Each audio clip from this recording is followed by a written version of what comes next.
Welcome to this episode of How to Crush Non-Important Games in United States Casino. I'm June.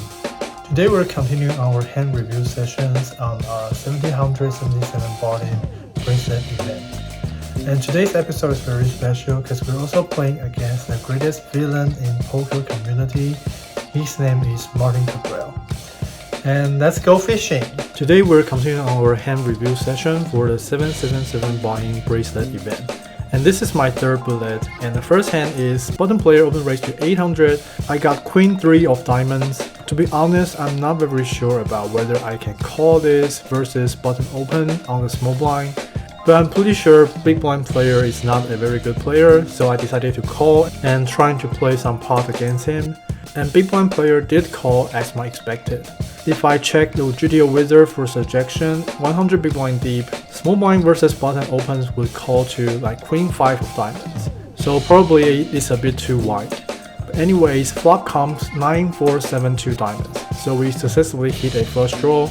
After I check, big blind and bottom player all checks. Turn comes a jack of spade. So all of a sudden the board becomes a highly connective board. And in a three-way pot, I still choose to check. And big blind bet for 2000 and bottom player calls. I also calls. River comes a deuce of diamonds. I successfully hit the flush I wanted, but I still choose to check. I'm hoping opponents can fire some missed draws. I can consider to check raise on this spot. I'll check to bottom player. He bets for a little bit over pot, 7000. Now the situation becomes a little bit dicey because I only got a queen high flush. And I don't think I really can get paid by words, so I only choose to call. And then he snap shows his card is queen jack offsuit. Bottom player shows ace king offsuit.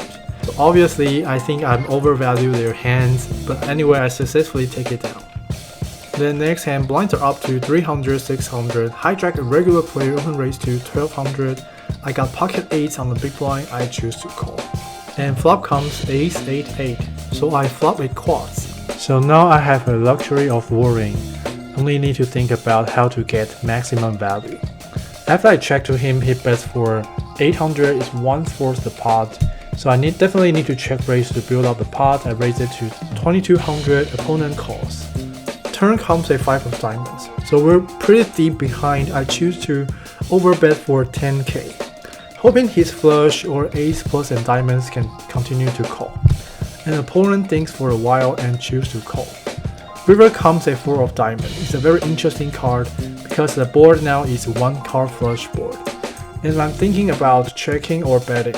And first of all, I don't think he has a lot of full house combos. He only has like pocket aces, but we will put all our money in anyway, so we didn't need to worry about that. And the rest of the combos, I think he mostly will have some ace plus a diamond. So if I choose to check raise, he probably cannot call this. In the end, I choose to bet for a small size, 15k. Trying to also induce a bluff because I don't have a lot of full house combos in his perspective. And in the end, he thinks for a long time and choose to call. After I shows, he shows queen 6 of diamonds. I was gonna raise you on the turn. I'm happy I did. Turns out he flops a flush draw and got it on the turn and almost raised me on the turn. So it's pretty close to stack him if the river is not a diamond. The next hand, cutoff player raised it to 1300. I got jack 9 suited, I choose to call. Big blind player also calls. Flop comes king jack 3, 2 diamonds. Me and big blind both check to cutoff player, he bets 1800. And I got a middle pair, so I choose to call. Big blind fold, turn comes a 5 of diamonds, and complete the bundle flush. I check to him again and he also checks. River comes the ace of clubs. I check again and he bets for only 2000 in an 8000 pot.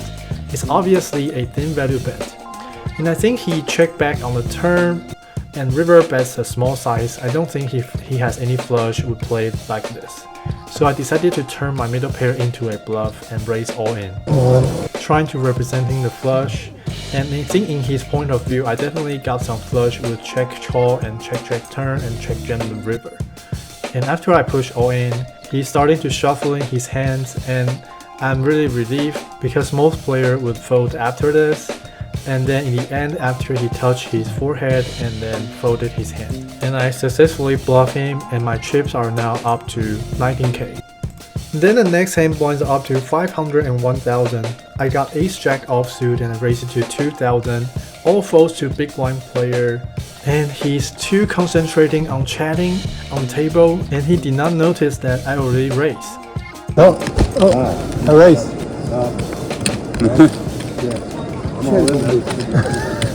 That's on you. I didn't even see a card. You could get it. You could get it. Can you count it? He thought it is a walk, so he shows his hand, it's pocket nines. So I immediately says I already raised, and which is really an awkward situation. I have to call this. Yeah. You would have called it anyway. And he pushed all in anyway. And the dealer count his chips, he has around 8,000 chips. Of course I snap call, and flop comes deuce 4 5. So now I've picked up more outs as a gut shot, and turn comes a 3, so I complete a straight. River comes a jack, and I successfully take it down and eliminate this player. Then the next hand blinds are still 500, 1000. Under the gun player named small blind also calls. I got 4 5 of clubs, I also checks. Flop comes 4 6 8 2 clubs. I had a bottom player plus a flush draw plus a gut shot. It's a very decent combo. Small blind check to me, and because this is a limp pot, I think a longer gun player will have any 2 cards that has nothing to do with the board, so I decided to deny some equity. However, the 2 players both choose to call. Turn comes a 5 of diamonds, so I hit a 2 pair, but now any 7 would make a straight. And small blind check to me, and in a 3-way pot I decided to check, and other gun player also checks. River comes a 4 of heart. So it's very great. I hit a full house and small blind bet for 6,500. And of course I beat all the straight. I choose to raise to 16-5. On the gun player folded, small blind player choose to call. And it's very good he didn't raise back because I got a smallest full house on this board. And after he shows a7, I successfully take it down. One thing that's notable is that I almost muck my hand when I trying to show this to my opponent. That was risky. You almost mucked those. So next time definitely want to be more discreet when showing our hands. Next hand blinds are up to 1,000, 2,500. On the gun player, a pretty tight player open raise to 6,000. All folds to me, I got pocket aces on the big blind, the strongest starting hand in Texas Hold'em. I driven him to 20k. And I think the size is a bit too small because we're pretty deep, we have around 150k effective, so probably it would be better if I choose a bigger size. Anyway, he calls, flop comes king 8-4 rainbow, and I continue bet for 15k. He calls. Turn comes a king of spade, and I don't really like this turn card because a lot of his top pair are not trips, so I choose to check and he checks back. River comes a 9 of diamonds. Now I'm trying to bet for some value. I bet for 100k, trying to get value from some queens or jacks, but he didn't think for too long and folded his hand. And then next hand, hijack player open raise to 5,500. One player shoves all in, and I got ace king offsuit on the small blind. I asked the dealer to count for me, and he has around 17 big blinds, so I choose to call. Other players all fold. And bottom player shows ace-4 of spade, and it's a very great news because I only need to dodge 3 4s in the deck. Flop comes 10, 6, 7, very safe. Turn comes a 9 of spade, and river comes a 8 of spade. So the board is now a straight. We're both playing the board, so we chop this. It seems very interesting, and the other player is also laughing at this situation. And then the next hand, the most notorious poker player in the world comes to our table. His name is Martin Kabrhel. He has the highest accumulated prize in Czech Republic. His total life earning is over 10 million. And except that, he also got a lot of controversial behavior on the poker table, such as trying to get people tilt. And on this time we playing together on the same table, he did act very special, I would say. He has continued all-in for 3 hands in a row, and he has also continued limp in 3 hands in a row, and he's playing very loose aggressively. And the most controversial thing he has ever do is he is accused of marking the card and staring at others' cards while playing. On a board 8-8-5 rainbow, he used king-queen offsuit, check raise opponent, got a re-raise, and then he 4-back click on the flop, trying to fold opponent's ace high. And very coincidentally, opponent has ace of spade, which is the card he is accused of marking on. And of course, these accused are not confirmed with evidence. And this hand start with hijack, Martin Kabrhel, open raise to 5,000. I got pocket fives on the cutoff, I choose to call. Button and big blind player all choose to call.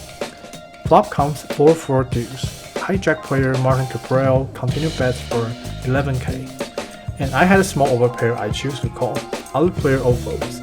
Turn comes a 3 of hearts. A very good turn card, I pick up a double-ended straight draw.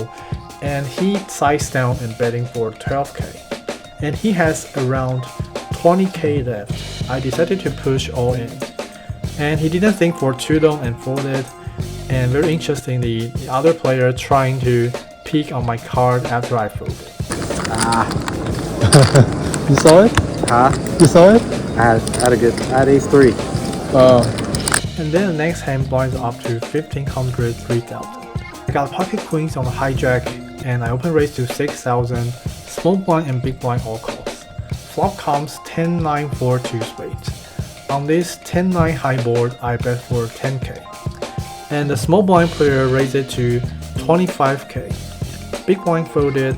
Of course, I had an overpair on this board. I shoves all in, and he calls, and he shows queen jack offsuit. It's a very good news. I only need to dodge kings and 8, but very sadly, turn comes an 8, and river comes an 8. So I lose this all-in pot, but I still got 200k chips left. And next hand blinds up to 2,000, 4,000. Hijack player shoves all in for 18,000 for big blinds. Cutoff player Martin Kabrhel reshoves for 15k. All folds to small blind. I got pocket aces. Of course, I snap call, and after we show card, hijack player has pocket fours.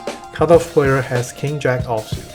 Flop comes jack 10-9. Turn comes a 4, so the short stack hijack player hit a set. And the good news is river comes a deuce of spade.